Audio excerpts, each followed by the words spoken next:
And we are live. It's Wednesday, closing show live day, and I'm happy I'm here. I'm happy you're here. Thanks for joining us. Let us know where you're joining us from today. Where are you joining us from? What time is it? Good morning, good afternoon, good evening. And today we're going to have a really great show. We're going to talk about something we haven't really talked about on Closing Show Live. It's really about building a business case so you can sell. So it's really working with your buyer to build that business case, which I think it's probably one of the most important topics thematically now, just with what's going on with the market. I know I said it, the market. Everybody loves the lingo, the economic downturn lingo, but I'm not going to say it again, hopefully for the rest of the show. So thanks for joining us. If you got the ping and don't know what this is, no, not to worry. I'll let you or I'll remind you what this is. This is a Closing Show Live. So the Closing Show Live is a weekly live show featuring the people of Proposify, sales stars in the trenches, and revenue leaders. The Closing Show Live is hosted by me, Nadia Milani, VP of Marketing at Proposify. Every week, we discuss the challenges we're facing and the no BS lessons we've learned through experimentation so you can crush your close rates. The Closing Show Live is brought to you by Proposify, of course. Get consistency and control and visibility into your proposal process today. Start your 14-day trial at proposify.com. So some really quick housekeeping items. Sometimes the live will freeze. It happens every single show, and every single show somebody asks me, what's happening? Just pause and click play, and it'll start rolling again. It's LinkedIn, unfortunately. It's not typically the stream. So click on the same link you joined today if you want to see a recording of the show. So if you missed some of it or got busy during some of the live, you can actually just catch it, the full recording on our LinkedIn Proposify page. Just press play. It's there. And drop where you're joining us from today. I've asked you already, but love to know where everyone's, logging on. And to win a prize today, just ask a question in the comments. And I love your questions. Your questions are the best. And sometimes I was just talking to Nate about it, who's going to be joining us today. A lot of the times I send some questions in advance, but we don't even get through them because your questions are so much better. So if you have a question about building a case study, or not case study, building an actual case, a solid case, business case, please drop them in the comments and we will answer them. Also, Hunter will be picking the prize winner at the end of the show. So stick around and we are going to spin the famous prize wheel. So if you're a B2B buyer, you need a solid business case to purchase really anything. And I know this because I am a buyer and I have represented a whole bunch of tools and tech to bring it into a company. And I've been the champion and with multiple stakeholders, and it's hard work. Being a buyer is hard work. It's not about just signing the deal. It's about being able to communicate the value. Hello, Lauren. Hey, Chris. Hey, Serge from Poland. We've got Alan White from Phoenix. We've got somebody from the UK. Hello, everyone. Super stoked that you're here. But back to the show. So it's really hard to build a business case as a buyer. So sellers need to help the buyer build the case. And I know a lot about this from a buyer's perspective, but I want to know about the seller's perspective. So we've got Nate Nasralla from the founder of Fluent, who will be here today. And he's here today. And he's going to be giving away 3 30-minute consultations. That's 3, not 1. Usually we say 1. But Nate, hi, and thank you for being generous. How's it going? Good, Nadia. Thank you for having me here. I'm stoked. You're welcome. I think you're just like fresh from vacation, right? Yeah, fresh from vacation, fresh from the gym. I just worked out, so I have some good energy rolling into the session this morning. So yeah, life's good. I can feel the energy. I can feel Nate's energy, and I love it. Need more of it. I haven't worked out yet today, so I'm looking forward to that. But I want to know a little bit about you. I always love asking, especially founders of companies, like, what is Fluent? Why did you start it? Tell me a little bit about yourself just to start off the show. Yeah, so the whole focus of Fluent and why I founded it is to shift sellers from selling to their buyers and specifically their champions to selling with them by creating a business case that's built with their own language from conversations. So it feels like what they would be saying to their team during an internal meeting. And then 2, to do it with them. And it was all around kind of this main thesis or idea that I noticed building and leading enterprise sales teams, which is whenever a buying decision is being made, it's never when the sales rep is in the room.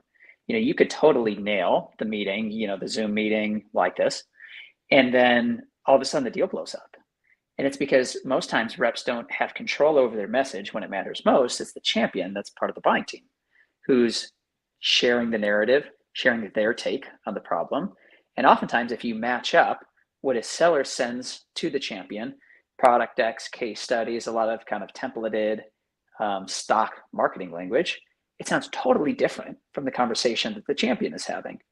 And so Mm, when I looked at the difference or the gap on my own team between the reps who were way up here on the leaderboard and then just kind of everybody else, they were the ones who were obsessed with taking their prospects' language, their words, and building with them a case that they knew the champion was going to use to guide their internal conversation. And so it was this idea of like your writing, what you put down inside of a business case can travel into those internal meetings even when you're not there.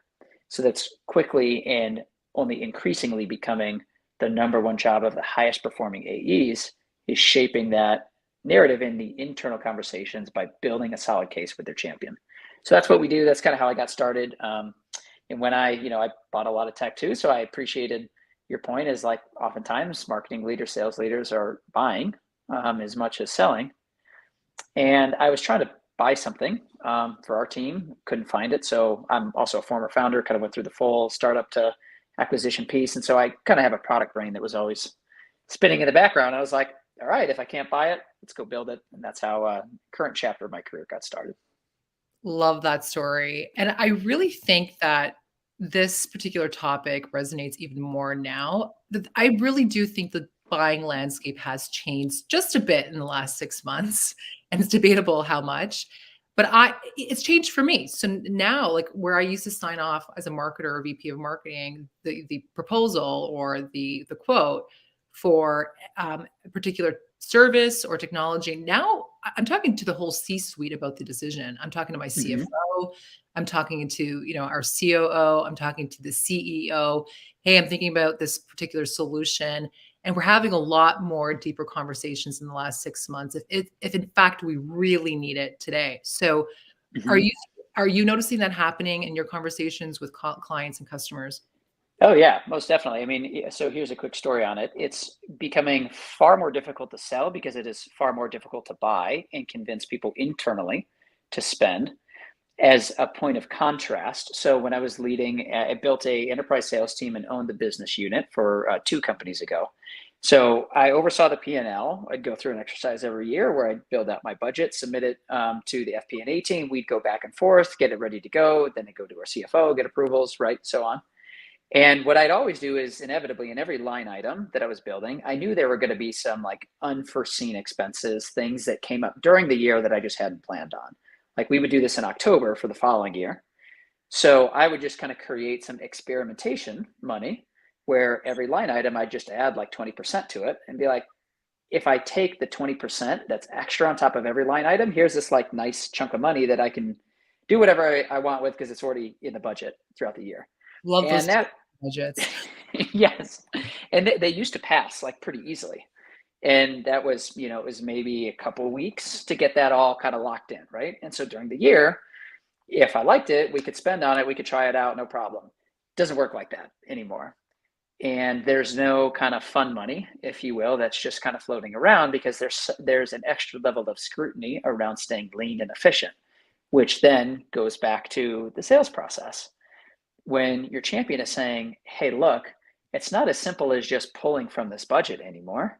Oftentimes, you're not allocating budget, you're going through the process of creating it with both your champion and then what they are doing internally with the finance team or whomever in order to create that brand new. Because again, there's not like this fun money budget that is just hanging out there anymore, which makes it even more challenging for sellers. And I'll kind of end with this one data point. So there's a story, the data point I was saying yesterday that came out. Enterprise sales cycles have slowed down or extended by 36%.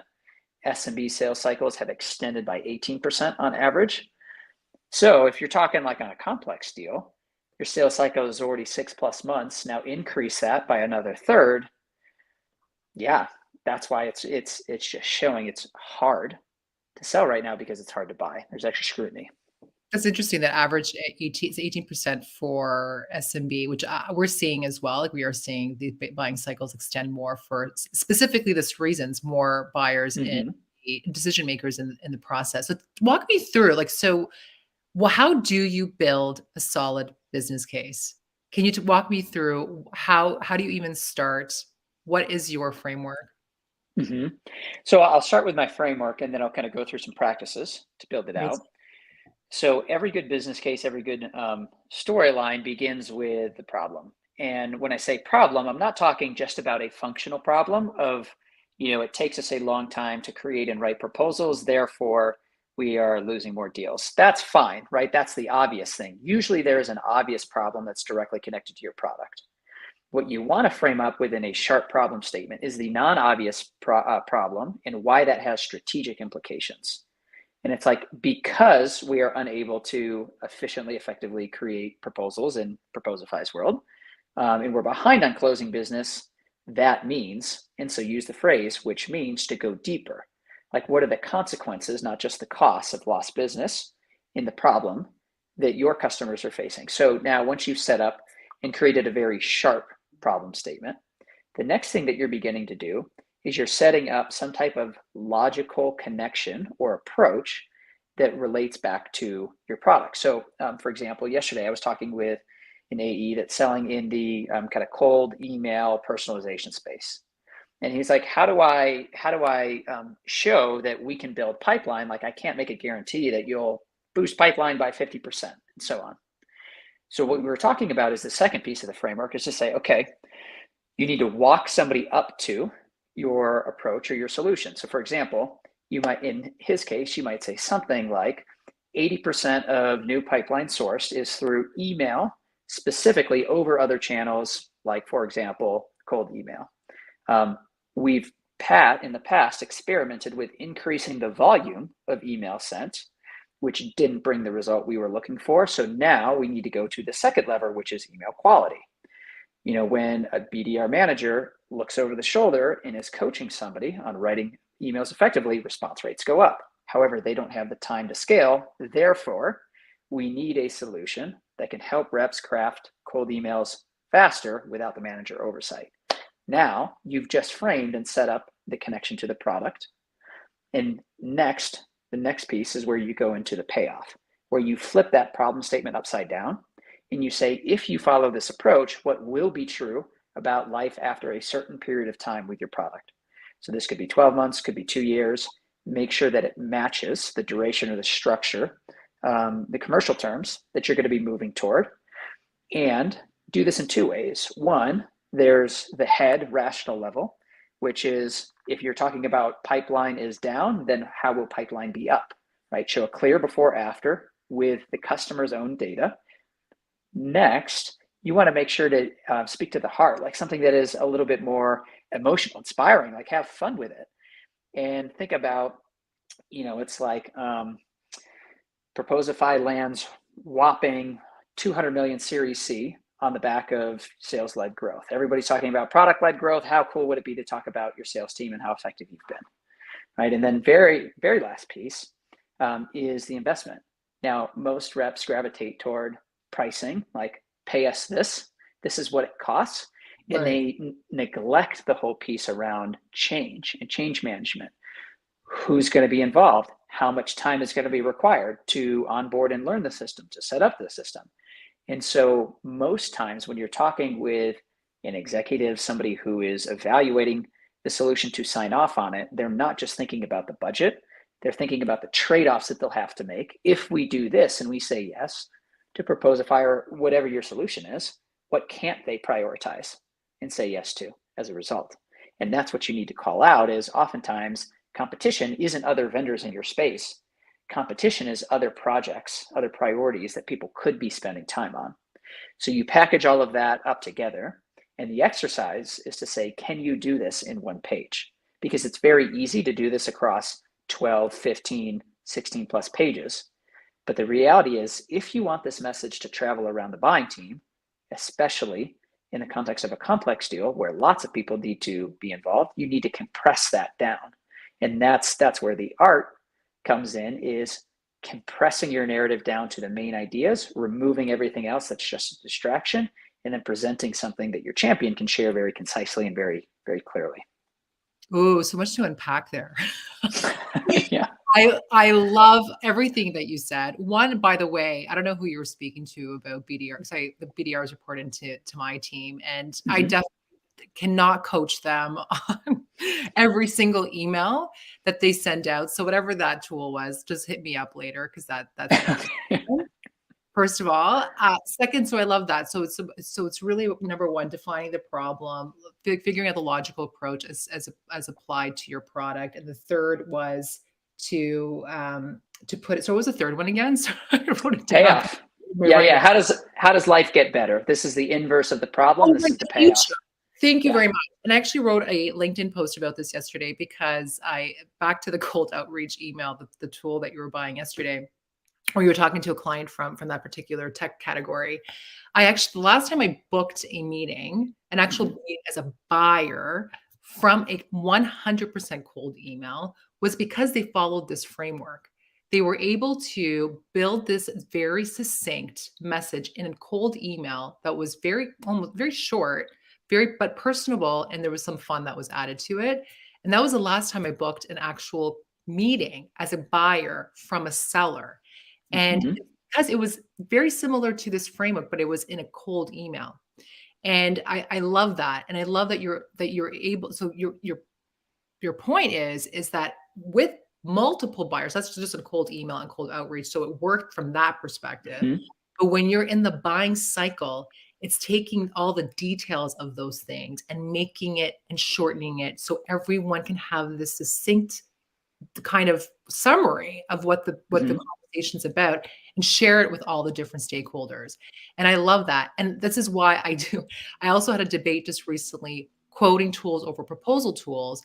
The proposal tool will allow you to do that. It allow you to take that succinct page, put it into a proposal, and that can be shared across all stakeholders.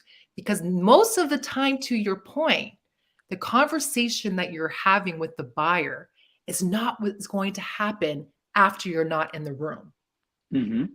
Yeah, that's right. And let me call that out because you just touched on a really good topic. Is most times when I'm talking about a business case in this context, it looks more like an executive summary.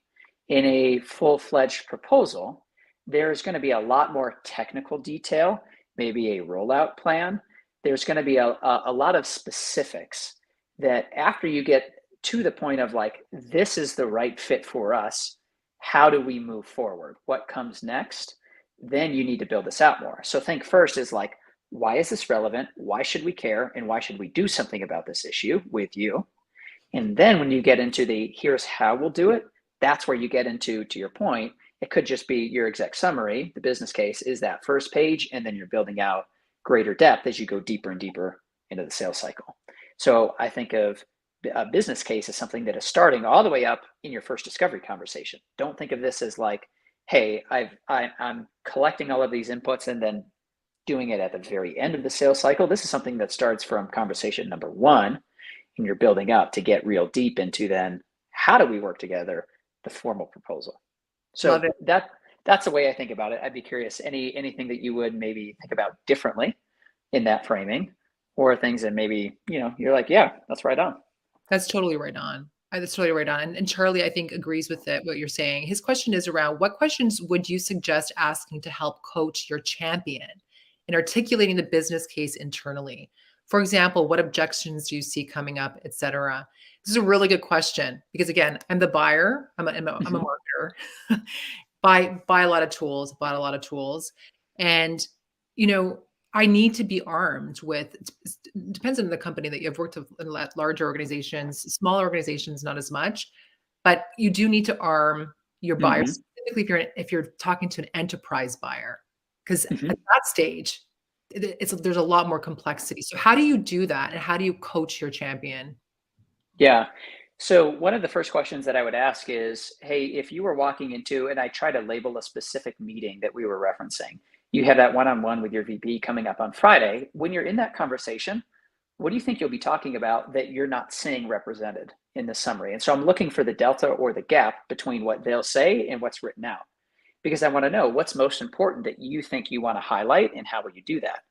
Because then if we can update what we've built together to reflect that, I know that we have a shot at shaping or framing that piece of the conversation together. as opposed to just leaving it in isolation. Now, the next question that I'm going into, and Charlie, this I think relates to a piece of objections here, is I'm usually asking a question like, do you think there might be somebody who would be willing to disagree with what we've written out here? And first, attaching that to a specific person is helpful because disagreements in a conflicting point of view will definitely happen internally when you're not there.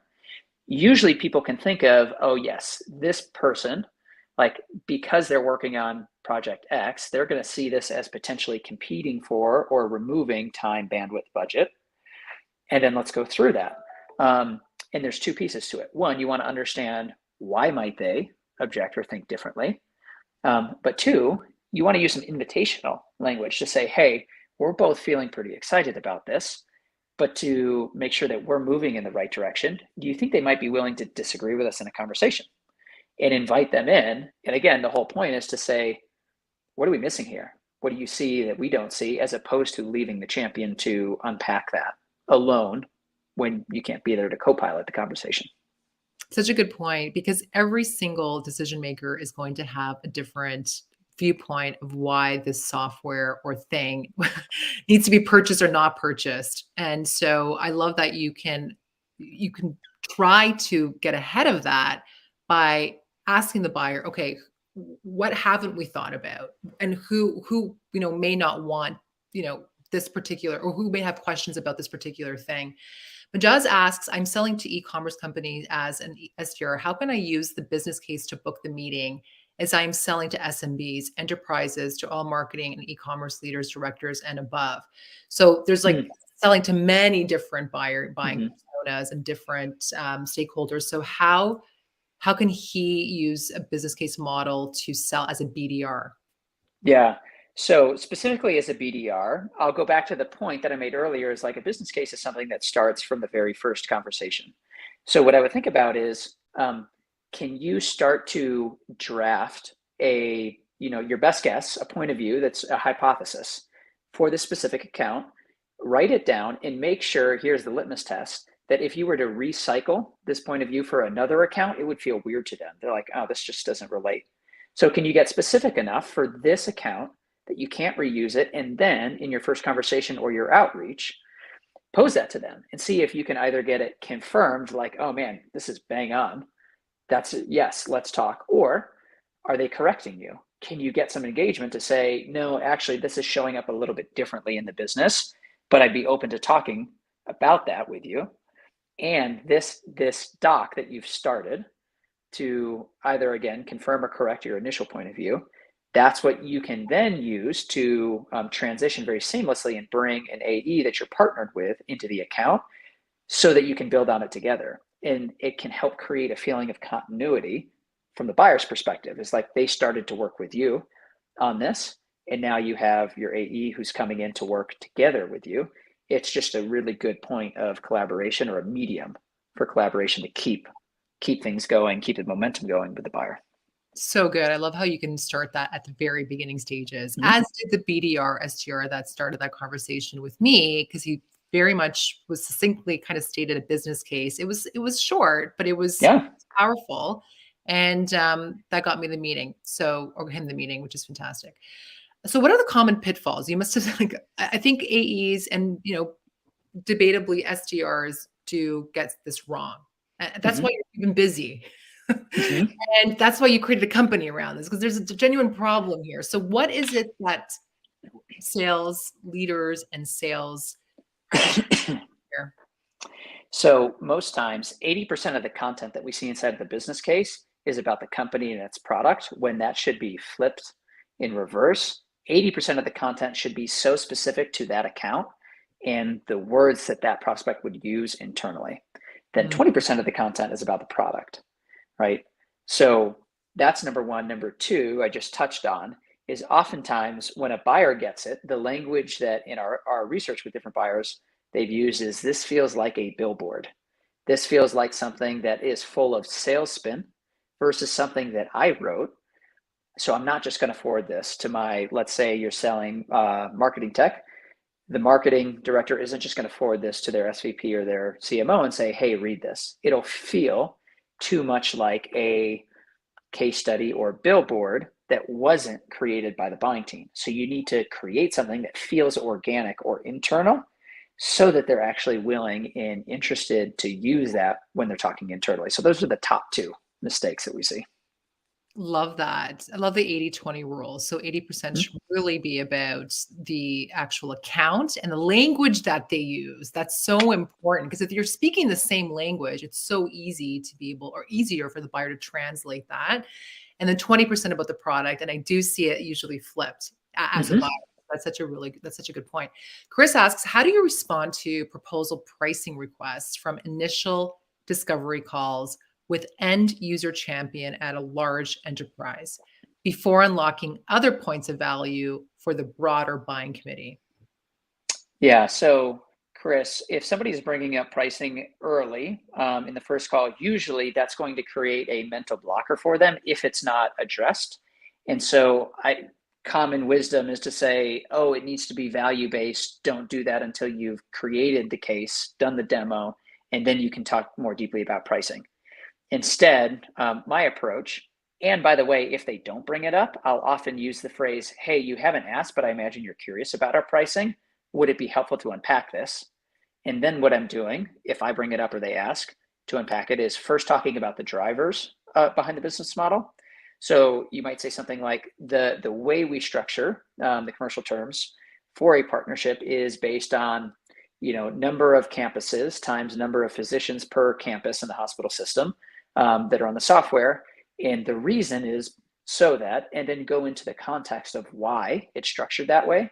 So you might say, some teams have large platform fees, and here's why. Or you could also say, hey, we have a larger than typical platform fee to get started, but that's so that we have a smaller per user cost. So if you see this expanding to multiple different campuses, it's actually far more scalable and cost efficient for you in the long term. So the next piece, if they want to go deeper, is you could unpack a range with them. I would expect you may fall somewhere in the middle of X to Y based on these factors. And that's usually helpful enough for them to say, okay, it's more clear in my mind. Let's keep going on these other topics, and you've removed the mental barrier if left unaddressed. So good. One of the key things for me as a buyer, specifically as a C-suite, is to really be able to bring the product or the service or whatever I'm buying, and help really pitch it or position it with overall business strategy. But I know sellers get really eager about what's your business strategy? What's your strategy? And can you tell me more about what you're doing this year? Like what ARR are you trying to hit? Like how are you doing? And sometimes I don't know what it is. I don't want to reveal all of that on the first call. So how do you align the business case to the actual company strategy without just kind of turning the buyer off? Hmm. So one of the things that you're trying to do is share some type of what I call a non-obvious insight, where somebody is like, "Oh, that's interesting," and they start to lean in, and it's more like you're talking shop with somebody who understands the role. So it's like, "Hey, Nadia, it looks like you've spun up the closing show live. You've been doing it every week, but one of the things that we're saying is like the live events actually get way less attendance than you could be using to repurpose all of that content to drive other engagement in other ways. How are you going about that? Is that something that you Good. guys have been talking about? Yeah, and And then, every single leader, like, loves to talk shop. So as soon as you get in there with, like, specific and it's specifically something that they're spending time on, you mhm, got me. You got me engaged in that conversation. Love it. exactly. And if you can open up that conversation by saying, hey, most teams are doing it this way, but actually we found that it's more effective if you do this. How are you thinking about it? That's always a great framing to lead into, to your point, the kind of the business strategy type conversation. So good. We have another as for some reason, I can't see their name, it just says LinkedIn user, but is it common to create multiple cases per each client based on who you're talking to? Their title and responsibilities and their interests, benefits, features, ROI, costs, etc. As you learn more through discoveries. So multiple use business cases per account. What are your thoughts on that? Yeah, so this kind of goes back to this idea of compressing your storyline all the way up to one page or maybe two at most. So what I'll give you an example. So I previously led a team who sold into Fortune 500 innovation teams, and so they would be responsible for working with multiple different business units across the company in order to launch some type of new project, implement some type of new technology. So it was pretty common for us to have a couple different in very, very different business units, all as part of a single contract. So we would start with kind of the baseline pillar, like what is the all the way up at a company level core message. Then what we would do is we would draw from that and create a deeper dive for a specific team to say, when this happens at the company level, here's how it shows up within your business unit, and it solves these more specific issues that you care about. So the short answer is yes, you can create multiple cases, but you can only do that by creating the core case.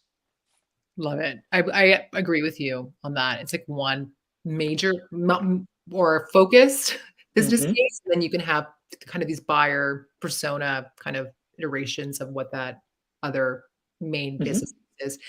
You've been awesome, Nate, and I can't believe it's time. What's one last thing that you want our listeners to remember about building their business case? Let's just say they're having a hard time convincing multiple stakeholders in the buying process. What's the one thing you want them to remember? Yeah, if this is an exercise that you are doing alone, it's not going to be effective. It's not going to get used internally. The language isn't going to land or resonate. And so think of this as an exercise that you are doing with your champion to make sure that it fits the storyline that they want to present internally, that it looks and sounds like them. So it's a team exercise. It's not something that sales reps are doing on their own. It's with your champion, and that's by design because it will actually be far more effective that way. So good. Now we're ready to give away the prize. Hunter, are you ready with the prize wheel? Absolutely. Give me 1 second here. Hunter's our BDR, by the way, if you've just for the first time, and he helps run the show. He's there in the background. He helps me book some guests. It's fantastic. And he helps me give away prizes, which is great. So here we go. All right, here we go. Ooh. And sorry to all those who asked questions we couldn't get to them. We will try to get to them in the comments after. And Ellen White. Woohoo! Let's go, Ellen. All right. Give me three. So Ellen White is the first winner.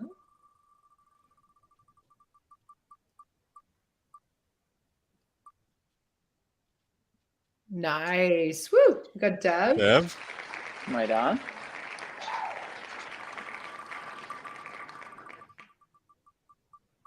Final winner. Tom Kearney. Nice. There you go, Tom. And Tom was LinkedIn user as well. It just doesn't come through on StreamYard. So he was asking that question about creating multiple cases. Oh, right on. Great. Well, Ellen, Deb, Tom, I can't wait to catch up and go deep on your business cases soon. Yay! Thanks, Nate, for being generous. We usually do one consultation giveaway, and Nate was like, I'll do 3 today. So that's great. So thank you so much for joining us, Nate. You've been awesome. And I always say, like, everyone always tells me like 30 minutes is great because it kind of gives a little bit, but also everyone wants more. So if you want to get in touch with Nate, how does somebody get in touch with you? So 2 places, LinkedIn, posting content that you can follow along with, and then shoot me a DM. Would love to hear what types of business cases you're building, how you're thinking about it. And then also, if you want to go deep and kind of long form, I write every other week, new post on fluent.io/blog. So short form on LinkedIn, and then long form if you want to go deeper on our blog. Love it. Okay, so this is it. The show is done. But join us next week. We've got Doug George, who is going to talk about how to cross-sell and upsell like a pro. And we've got an amazing April lineup. It's going to be awesome. We have Doug George, Brian Lamana from Gong. The Chris Walker will be here. The Chris Walker is coming on to the Closing Show Live, which is going to be fantastic. We also got Nigel Baxter from Everline, who's going to talk us through how he and his team are crushing their close rates for 59 franchises, which is going to be amazing. So join us for the next one. Thanks, everyone, for joining today. Have a good one. Thanks, guys. Take care.